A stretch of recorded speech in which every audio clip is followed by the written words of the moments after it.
Bincang-bincang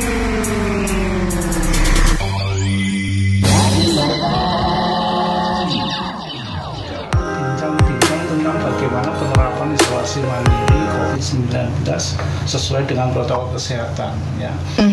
Sebelum kami sampaikan masalah isolasi mandiri, mungkin kami sedikit mengulas ya Mbak ya. Betul. Ya, pada mulanya itu COVID-19 itu kita sudah rame ya, sudah rame di seluruh dunia gitu nggih. Pada sekitar bulan Desember 2019 ya itu ya. Nah, akhirnya dari WHO dikatakan bahwa itu merupakan sudah menjadi pandemi karena semua negara semuanya sudah tersebar virus COVID-19 ini. Iya, betul. Ya, termasuk di Indonesia. Termasuk di Indonesia. Nah, pertama kali di Indonesia itu ada di Jakarta, Bogor, begitu ya, Jawa Barat, dan DKI, dan termasuk pada provinsi Jawa Timur. Jawa Timur awalnya itu tidak banyak ya, tapi karena Jawa Timur ini ya karena penduduknya banyak ya, dan kasusnya, klasternya bermacam-macam, bermunculan begitu, akhirnya Jawa Timur ini semakin mengejar, bukan ketinggalan, semakin mengejar penderita COVID-nya ini semakin tinggi gitu ya, termasuk di Kabupaten Magetan. Tapi Kabupaten Magetan ini cukup bagus Pak untuk penanganannya. Jadi setelah ada sekitar bulan Maret ya, itu waktu itu kasus pertama dari warga Mojokerto yang mana terkonfirm di Solo gitu ya, dan dimakamkan di sini. Akhirnya itulah mulai dari Dinas Kesehatan sudah bergerak untuk melakukan tracing dan sebagainya. Dan sampai timbul lagi klaster-klaster ya. Dari kemarin agak ramai klaster di Temboro begitu. Tapi alhamdulillah kesiagaan daripada Dinas Kesehatan dan juga Bapak Bupati dan semua tim gugus tugas Kabupaten Magetan bergerak cepat. Sehingga alhamdulillah kasusnya itu mulai menurun begitu ya. Jadi tidak banyak lagi sehingga sampai sekarang itu sekitar berapa ya, ranking ke 28 atau 27 ya. Nah itu disusul dengan yang lain mungkin dulu kabupaten yang lain tidak begitu ketat seperti Kabupaten Magetan. Hanya semakin banyak itu ya. Nah, dengan adanya itu maka dari pemerintah Departemen Kesehatan membuat yaitu tentang adaptasi kebiasaan baru, karena memang COVID ini tidak bisa dihilangkan. Iya, betul. Bagaimana kita bisa bersandingan gitu ya, dan tidak membuat orang ini sakit, maka dibuatlah adaptasi kebiasaan baru gitu. Mungkin perlu juga kami mengingat kembali pada penggemar rasi ya, bahwa COVID ini merupakan keluarga besar virus yang dapat menyebabkan penyakit infeksi saluran pernapasan pada manusia ya. Itu biasanya dimulai dari flu hingga sampai yang serius gitu ya. Nah, ini keluarga COVID ini seperti dulu ada SARS, ada flu burung dan sebagainya itu ya.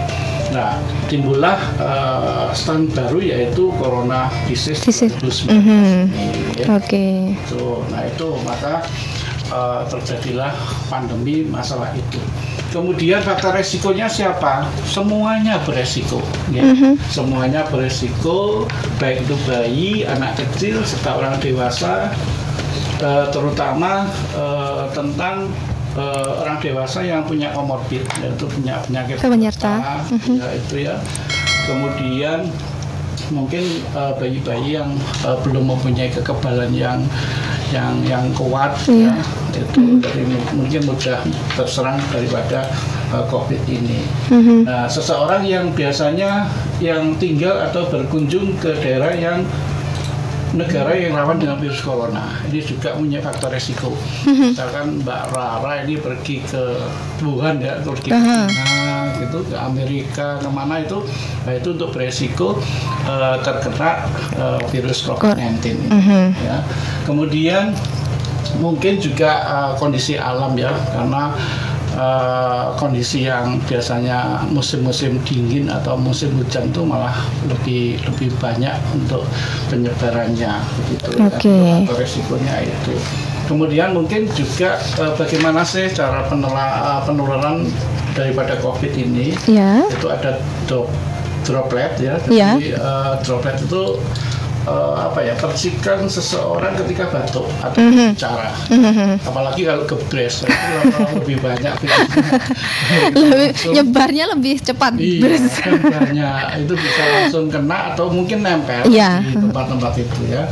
Kemudian juga karena adanya kontak erat, nah, itu biasanya kita kalau kemarin kan waktu hari raya kita peluk-pelukan, ya. Sekarang sudah nggak ada. Sekarang sudah nggak ada. Lebaran pun sekarang nggak ada, Pak. Ya, itu karena menghindari untuk adanya kontak erat ini. Kemudian menyentuh permukaan benda yang terkombinasi. Ini penting sekali untuk nanti kita melakukan isolasi mandiri ya. Iya, benar. Karena memang di dalam isolasi mandiri ini yang kadang-kadang orang itu lebih ceroboh begitu. Ya. Seperti kemarin ada kasus kecerobohan itu terjadi pada saat ASN itu ada tugas keluar kota untuk rapat. Iya. Ya. Nah sebelum perjalanan kan harus dirapid. Beliaunya dirapid negatif. Habis rapat. Terus dia pulang, sebelum pulang dia mampir di keluarganya, dan dalam keluarga kan otomatis bebas gitu. Iya betul. Masker dan segala macam. Makan, diajak bicara, pulang dirapid lagi positif. Oke. Positif, diswab positif juga, akhirnya opname dan meninggal dunia. Setelah dilakukan tracing, nggak taunya memang di dalam keluarga itu, bukan di waktu rapat. Oke. Jadi memang faktor-faktor di dalam keluarga ini memang perlu diperhatikan. Ya.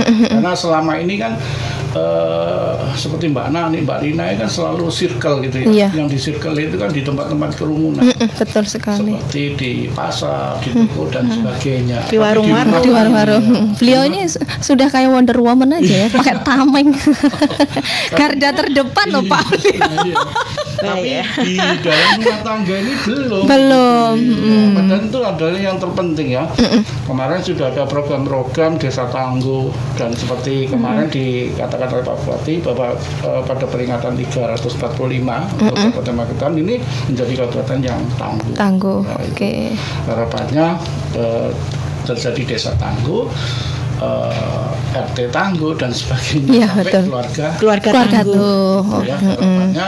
Dan kemarin kita diapresiasi juga sama Gubernur Kofifa, kita mendapatkan piagam penghargaan tentang program desa tangguh yang utama ini. Iya betul.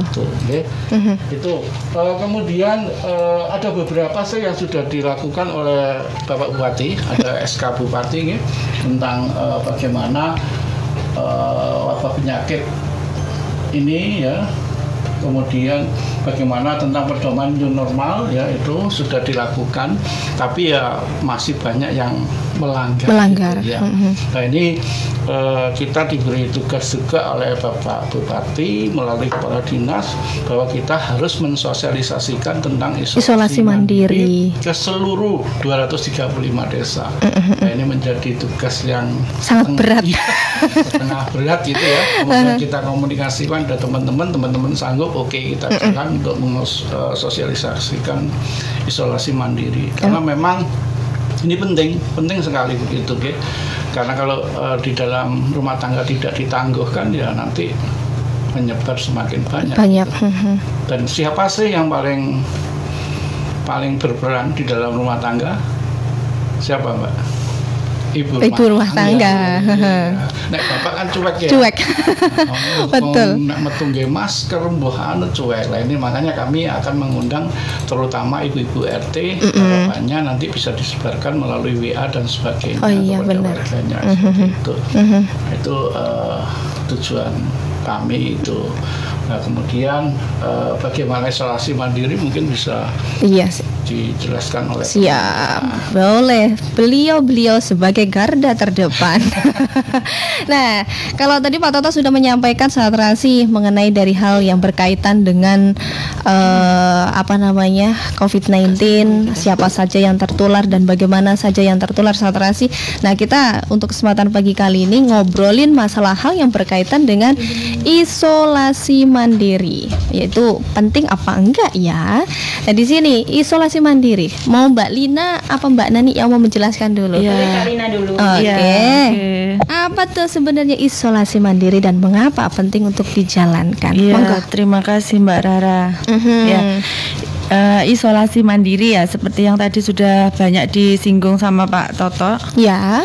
Isolasi mandiri itu merupakan upaya untuk memutus rantai penyebaran dari virus corona ini. Jadi kalau kita bayangkan ya Mbak ya, kalau ada orang, apalagi dia itu tidak ada gejala, sebenarnya dia itu membawa virus COVID ini berkeliaran kemana-mana, itu kan pasti sangat berbahaya sekali ya. Jadi isolasi mandiri ini adalah untuk orang yang berpotensi menjadi sumber penyebar virus COVID ini, dia harus dipisahkan dengan orang-orang yang sehat. Ya, maaf gangguan teknis. Gak apa-apa Mbak, kita latihan juga ya. Jadi saya ulangi, untuk isolasi mandiri ini merupakan upaya untuk memutus rantai penyebaran dari virus COVID ini. Dan ini siapa sih yang diisolasi? Yang harus melakukan isolasi mandiri, yaitu mereka yang sudah melakukan pemeriksaan swab. Jadi yang sudah melakukan pemeriksaan swab dan menunggu hasilnya.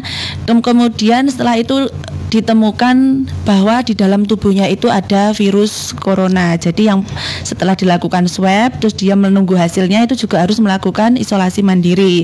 Terus kemudian apabila hasilnya itu positif, berarti harus dilanjutkan lagi isolasinya gitu ya. Siap. Terus kemudian mereka yang pernah melakukan pemeriksaan rapid test dengan hasil reaktif.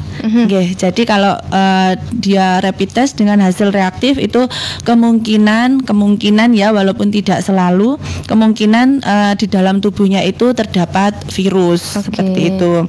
Terus kemudian yang selanjutnya, mereka yang pernah kontak erat dengan pasien terkonfirm positif dari COVID. Terus kemudian yang sedang mereka yang ada keluhan dengan gejala yang menyerupai gejala dari penyakit COVID ini. Kemudian mereka yang datang dari daerah yang terpapar COVID-19 dalam rentang waktu 14 hari terakhir. Jadi misalkan dari perjalanan dari Surabaya atau mungkin dari Jakarta itu ya. Kan kita semua tahu kalau di sana itu zona apa? Merah apa hitam? Menuju hitam. Kalau Jakarta sudah hitam. Udah hitam.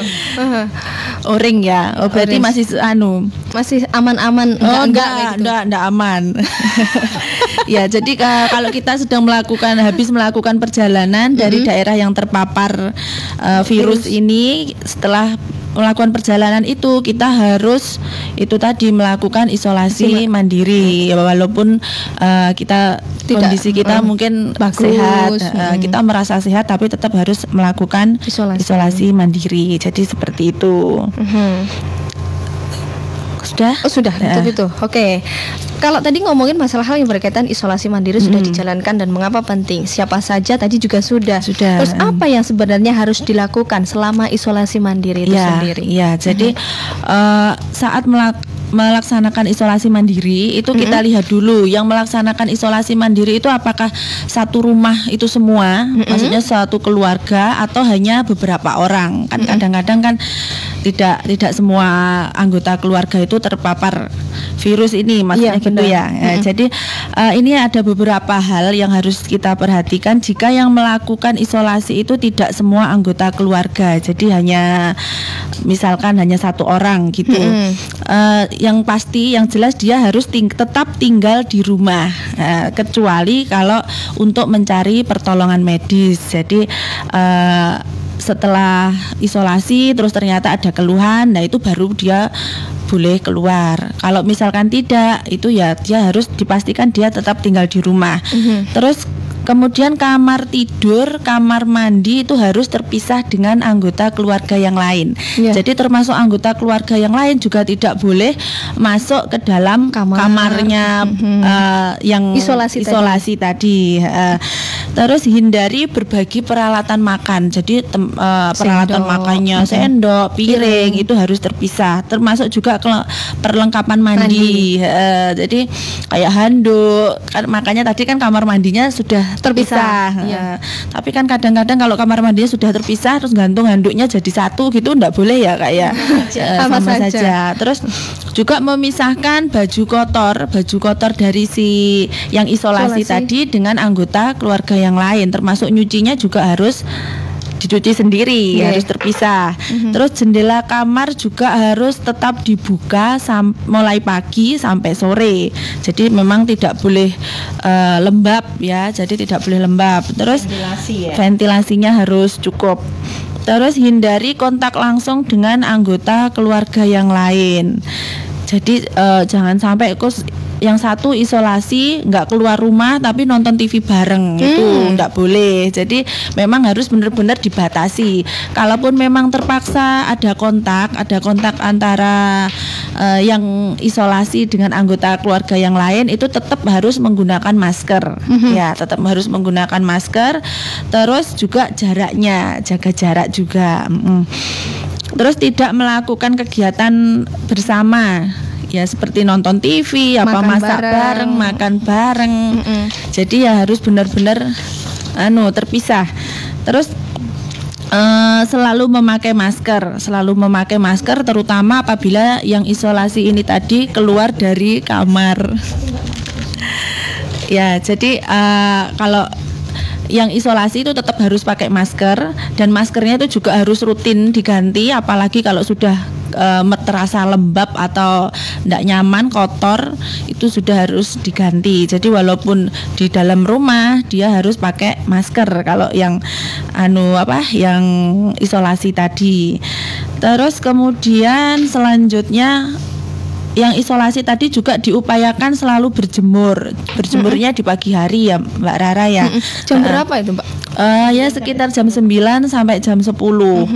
Maksudnya ya jangan sampai jam 11 sampai jam 12 gitu, nanti malah kebablasan, nanti jadi eksotis itu. Kalau yang kemarin sempat viral dari lebih dari jam 10 itu bagaimana? Yang gosong yang sempat enggak, maksudnya dalam artian kan waktu yang terbaik itu antara jam 10 sampai jam 11 waktu itu sempat kalau sebenarnya itu malah 9 sampai 10, jadi memang tidak terlalu panas. Kalau terlalu panas itu malah nanti sinar UV panas matahari yang menyengat itu malah merusak kulit ya. Mungkin nanti virusnya mati tapi tambah jadi kanker kulit. Ya. Terus jaga kebersihan rumah, jelas. Terus kemudian juga membersihkan rumah dengan cairan desinfektan, ya, terutama untuk benda-benda yang sering disentuh dengan yang pasien yang isolasi tadi.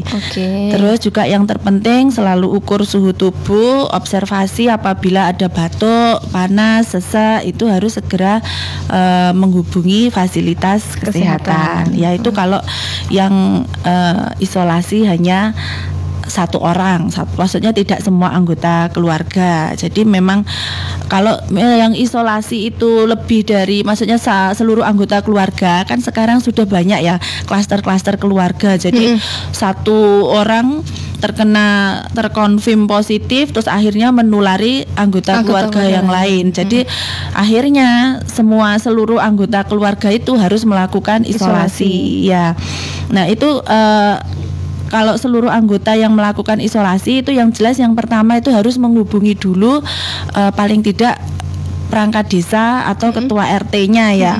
Soalnya nanti kan yang melakukan isolasi, keluarga yang melakukan isolasi ini kan jelas tidak boleh keluar dari rumah. Jadi mungkin untuk kebutuhan apa itu kan, nah ini kan makanya pentingnya saling mensupport, saling gotong royong antar lingkungan. Ya, jangan sampai terus ada yang isolasi malah dikucilkan. Ya, nanti bisa malah mati kelaparan itu yang isolasi. Nah, kita kalau ngomongin masalah isolasi mandiri dalam satu keluarga, itu kan berarti semua sudah terpapar. Itu caranya gimana, Mbak, biar lebih ini ya? Itu kalau misalkan yang isolasi adalah seluruh anggota keluarga, yang jelas satu tadi lapor ke perangkat desa atau pengurus RT. Terus kemudian semua anggota keluarga tidak boleh keluar dari rumah kecuali untuk meminta pertolongan apabila ada salah satu yang isolasi tadi batuk, sesak atau mungkin keadaannya memburuk seperti itu ya. Terus yang jelas tidak boleh keluar rumah untuk aktivitas apapun termasuk belanja. Itu juga tidak boleh, Mbak Rara. Nanti ada tukang bakso lewat terus dipanggil. Nah, itu tidak boleh. Nah, klaster baru tukang bakso. Ya, terus kemudian atur kebutuhan bahan pokok itu bisa dikirim, mungkin bisa melalui ojek atau mungkin minta dikirim oleh tetangga, tapi yang jelas juga tidak boleh langsung kontak. Jadi misalkan ditaruh di depan rumahnya gitu ya. Di depan rumahnya terus mungkin diteng ini barangnya sudah ada di sini.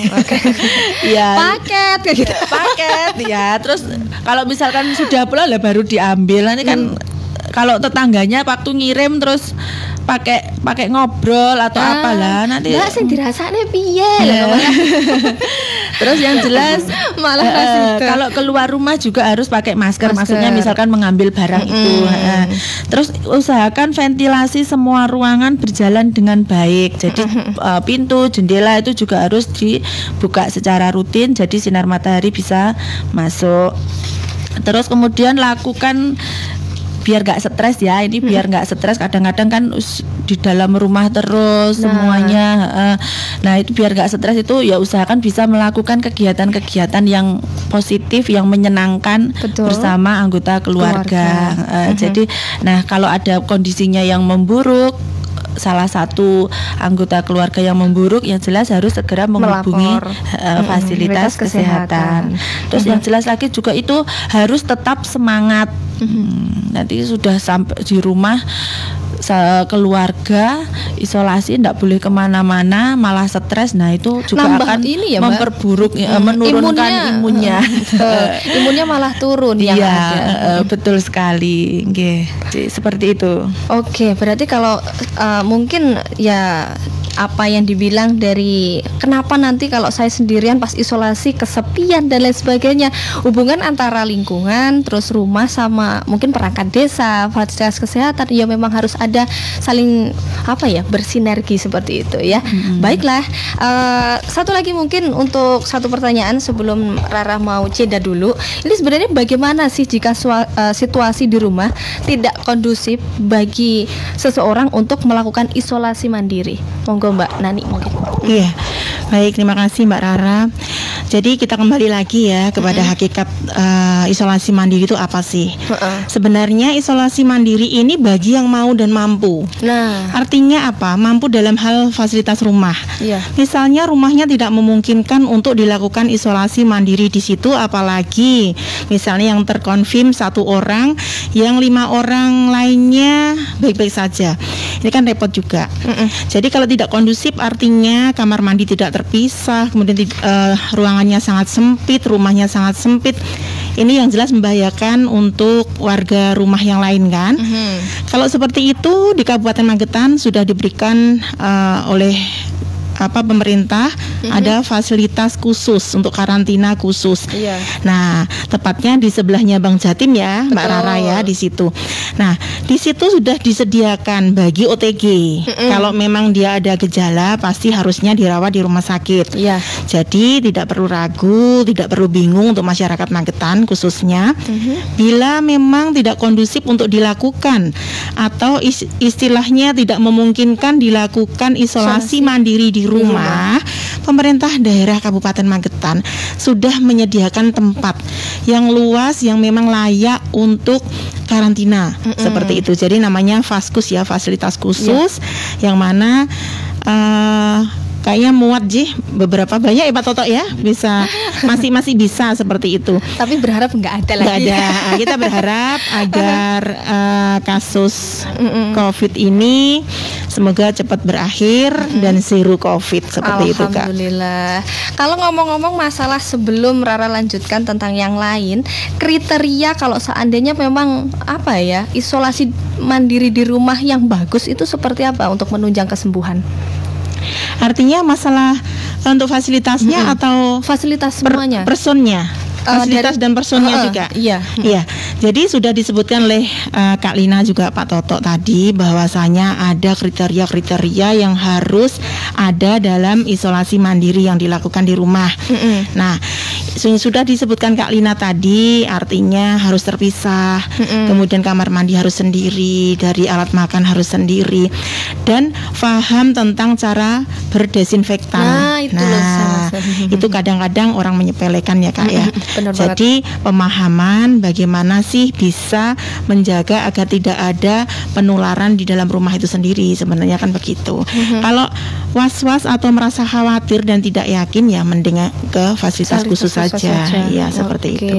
Nah itu dia sahabat Rasi ya.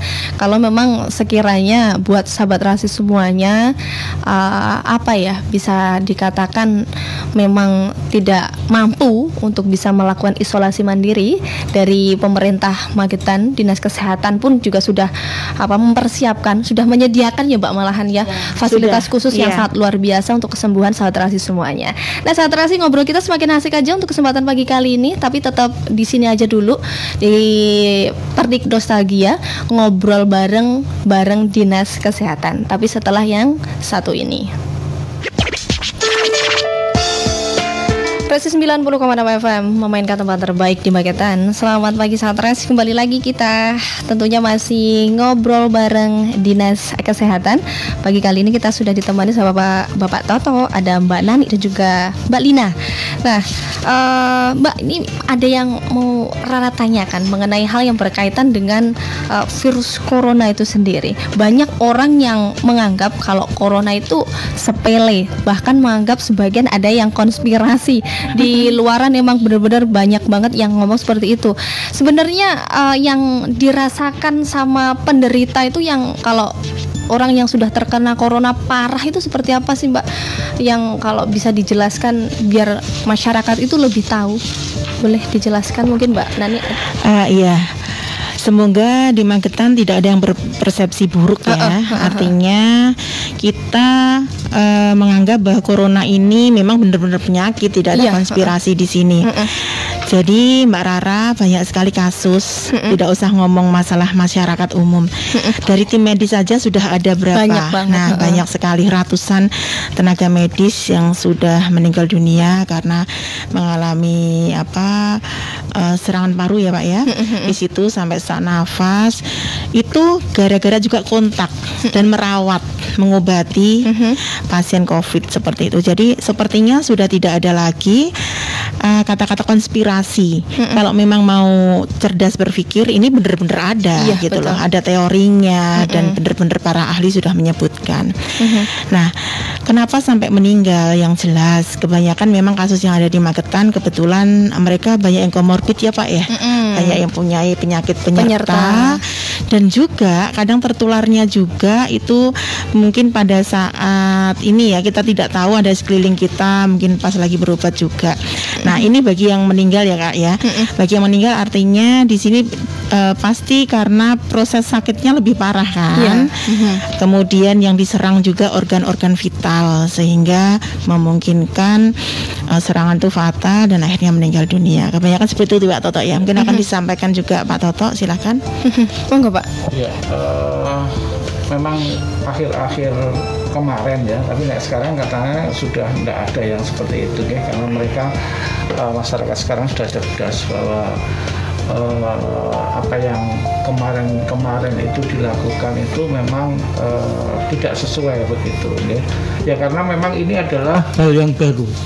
Jadi hal yang baru terjadi penyebaran COVID-19 ini baru. Nah, namanya baru ini kan ya mesti kaget gitu ya. Istilahnya masyarakat tuh kaget gitu ya. Jadi langsung kena COVID, terus akhirnya macam-macam gitu ya. Apalagi dengan COVID ini otomatis banyak dampaknya, ya, termasuk dampak sosial maupun ekonomi, ya kan.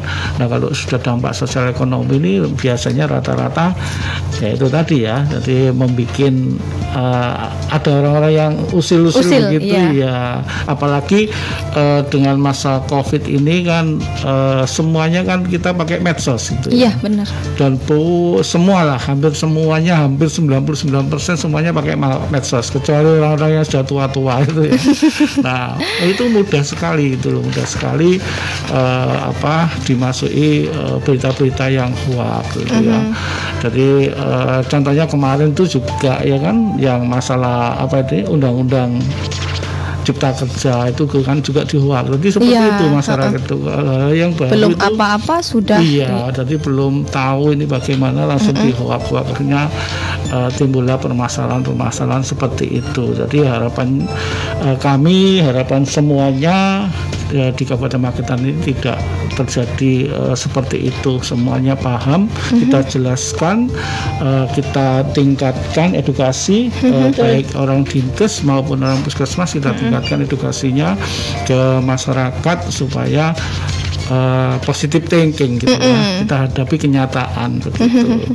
Kalau memang ini berdampak yang banyak, ya monggo. Makanya itu ada program-program desa tangguh gitu ya. Jadi kita melakukan aktivitas, kita mencari bekerja itu di sekitar kita yang cukup aman begitu.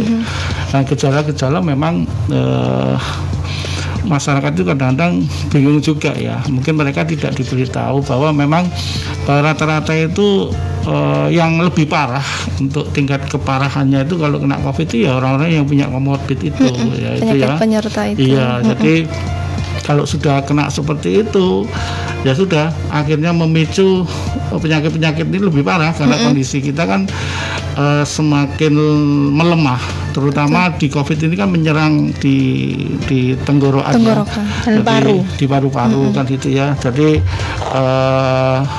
gejalanya itu mungkin ada demam, ada batuk kering, sakit tenggorokan, sakit kepala, lemas, sesak nafas begitu ya. Jadi itu kalau memang kita ada seperti itu ya kita tetap harus secara mandiri harus melakukan rapid test gitu. Walaupun tidak perlu diopiak-opiak ya Mbak ya.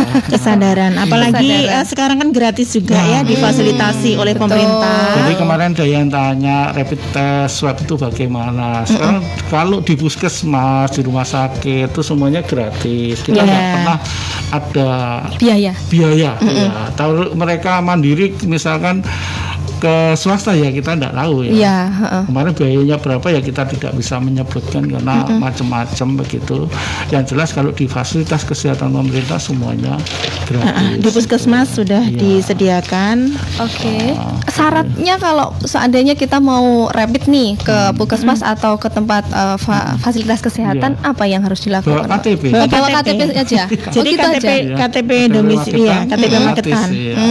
Gitu. Jadi mungkin kalau saturasi ada yang mau keluar kota ya kan, untuk membutuhkan kitanya sehat atau enggak dengan rapid test ke puskesmas atau ke fasilitas tadi tidak ada biaya sama sekali. Menunjukkan KTP, tinggal bawa KTP aja. Apalagi mahasiswa juga ya Pak ya, mahasiswa anak sekolah pondok kayak gitu, datang aja ke puskesmas tempat. Jadi minta di rapid juga ada rekomnya nanti ya. Siap. Nah, kalau di daerah-daerah lain itu kan mungkin orang yang terkena virus corona kadang harus diisolasi, dibawa ke rumah sakit atau apa gitu. Kadang ada yang menolak, ada yang susah. Kalau di Magetan sendiri ada nggak Pak? Oh, pada awalnya ada ya. Ada pasti ada fase itu pasti ada. Itu gara-garanya apa sih Mbak Lina yang Mbak Nani yang di kok mereka itu sampai menolak, takut atau gimana? Karena nanti begini, takut. Ada sanksi sosial kan. Mereka menganggap ada sanksi sosial gitu. Aib, dianggap aib gitu ya. Seperti itu padahal sebenarnya tidak ya. Artinya harusnya bersyukur loh. Pemerintah ini cukup sigap untuk menangani masalah COVID ini. Jadi kalau misalnya nggak usah sampai isolasi Mbak. Kadang di swab juga masih ada pengertian yang beda-beda. Makanya kan mohon kepada seluruh masyarakat Magetan, siapapun itu yang mungkin ada gejala seperti ini ya, ada batuk pilek, ada sesak, terutama yang khas itu adalah indera penciumannya jadi sangat berkurang atau tidak berfungsi. Jadi kok nggak bisa ya membau. Nah itu langsung saja, tidak usah menunggu lama-lama ya Pak Toto daripada nanti kalau lama diambil orang. Iya, kalau lama-lama nanti diambil orang ya. Cepetan aja, silahkan nanti langsung untuk melakukan rapid. Dan pada saat rapid itu kan ada inform consent. Consent itu artinya adalah ada persetujuan, dan saat nanti di rapidnya hasilnya misalnya hasilnya itu reaktif ya. Jadi kalau rapid itu hasilnya adalah reaktif dan non reaktif. Ya, kalau rapid. Bila nanti rapidnya ini adalah reaktif, itu akan dilanjutkan dengan proses pemeriksaan swab. Jadi siapapun yang pada saat itu diperiksa rapid dan hasilnya reaktif akan dilanjutkan dengan pemeriksaan swab. Dan tolong Bapak Ibu semuanya, artinya kita nanti ciptakan stigma yang bagus. Kita memulai, jangan sampai membuat yang mau tes ini takut ya Pak Toto ya. Karena ketakutan nanti di stigma masyarakat, kalau aku positif pasti akan dikucilkan. Nah ini monggo masyarakat Magetan kita tunjukkan kita solid, kita bener-bener rangkul, kita rengkuh semuanya, kerjasama yang bagus agar tidak ada stigma yang buruk tentang COVID-19 di masyarakat. Iya benar banget. Orang yang dengan sendirinya periksa itu pahlawan juga. Nah, betul Pak, betul ya, yang harus dihargai. Seperti saya dan Pak Toto. Sudah mengalami isolasi mandiri. Berapa hari Mbak? 8 hari ya Pak ya. Sampai swabnya keluar, kita baru keluar dari kandang. Jadi itu sangat pahlawan gitu. Betul. Bukan malah menjadi ngomong ya. Karena kalau kita periksa kita tahu. Iya benar. Kalau kita memang positif ya isolasi. Iya, kalau kita tidak periksa tidak tahu. Benar. Malah menjadi penyebar dan dosa itu. Malah menimbulkan permasalahan. Gitu. Jadi prinsipnya gini Mbak Rara, kita memakai prinsip imun, aman dan iman ya.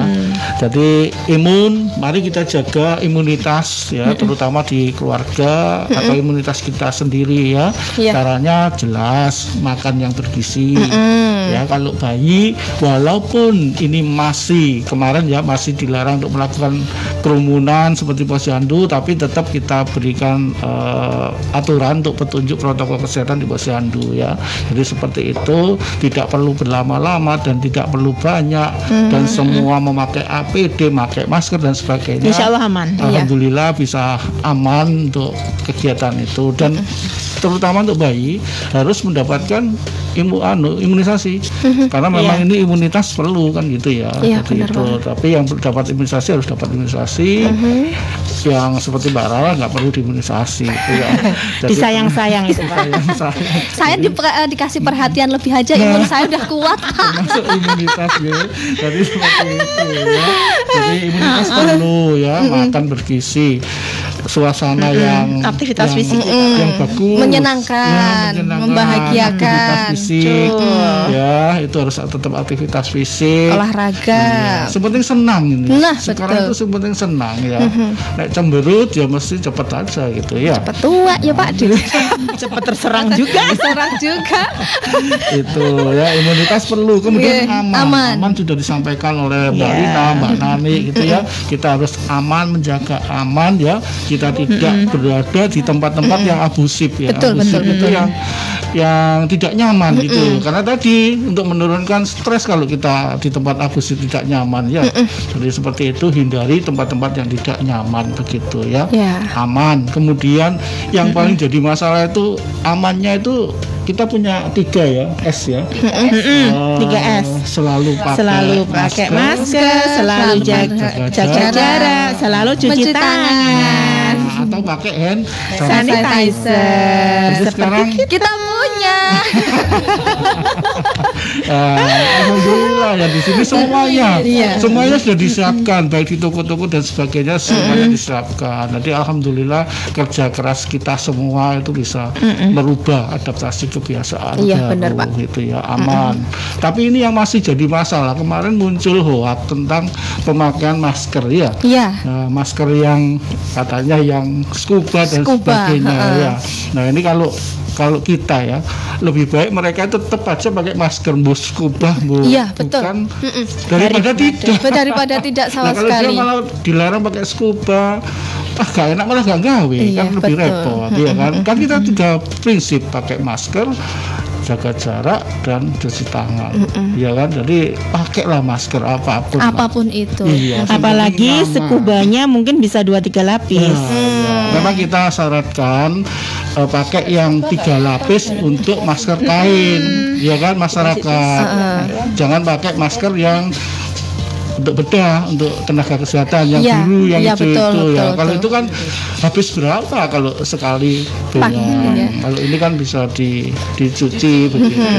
Ya seharusnya kalaupun pakai scuba ataupun pakai yang kain dan lain sebagainya, setidaknya kita di sekarang ini ya memang harus pakai masker. Mau pakai scuba atau kalau pakai scuba pun mungkin ditambahin tisu dan lain sebagainya.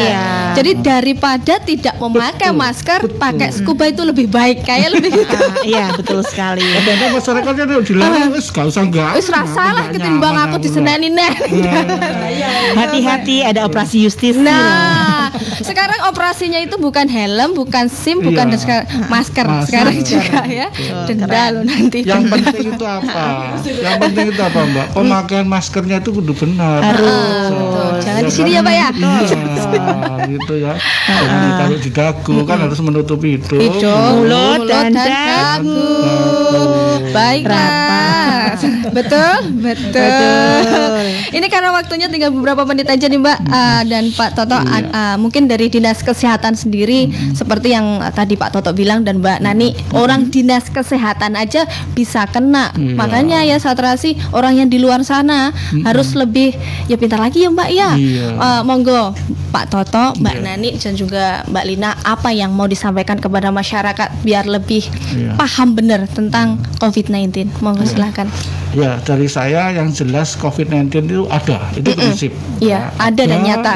Dan kita nggak perlu panik. Kalau panik tadi ya menurunkan imun. Jadi kita tetap harus waspada, harus waspada dan bertindak sesuai aturan kesehatan atau sesuai dengan protokol kesehatan yang sudah dibuat oleh tim gugus tugas kabupaten masing-masing begitu. Kalau punya gejala langsung lakukan isolasi mandiri, ya, dan selalu kontrol dengan petugas kesehatan atau petugas desa ya begitu. Kemudian lakukan isolasi mandiri selama 14 hari. Mudah-mudahan bisa sembuh. Insya Allah, amin. Tapi sembuh itu belum tentu aman. Ya, tetap protokol kesehatan tetap harus dilakukan. Betul. 3M tadi ya, 3SM tadi ya. Selalu pokoknya. Selalu 3S, selalu pakai masker, selalu jaga jarak, selalu cuci tangan. Betul. Itu. Yang penting itu aman. Itu, disiplin ya, Pak ya. Disiplin dan sesuai aturan ya. Jadi pakai masker. Kadang-kadang yang pakai masker ini loh yang tadi kita bahas itu selalu salah gitu ya. Jadi ya mungkin karena sudah bosan pakai masker, ambekan enggak enak begitu. Serung pesek kan. Jadi bolehlah sebentar tidak dilepas kalau mungkin ada lagi, misalkan waktu olahraga gitu ya. Kadang-kadang orang merasa tidak nyaman kalau olahraga itu pakai masker. Ya memang karena butuh O2 sih ya. Betul. Jadi itu kita tetap jaga imun, aman, dan iman. Yang penting selalu berdoa, semoga diberi kesehatan dan dijauhkan dari wabah pandemi COVID-19 ini. Amin ya rabbal alamin. Itu pesan saya. Kalau dari Mbak Nani mungkin ada yang mau disampaikan lagi? Udah. Oh, ada. Iya, jadi seperti ini. Kenapa ada banyak klaster keluarga? Karena kita kadang menganggap bahwa keluarga kita aman. Teman kantor kita, sahabat kita aman dari COVID. Sehat-sehat saja. Ini harus kita hilangkan mindset seperti ini, bahwa siapapun, seakrab apapun dengan kita, kalau perlu suami saja dicurigai juga. Gitu ya. Aduh, bahaya ini pakai masker nih. Jadi intinya siapapun itu, sedekat apapun kita bergaul dengan teman kita, sedekat apa kita dengan keluarga, kita harus waspadai itu. Kita tetap terapkan protokol kesehatan yang ada. Jadi jaga jarak tetap, pakai masker selalu, sering-sering cuci tangan pakai sabun dan air mengalir, dan juga selalu bawa hand sanitizer.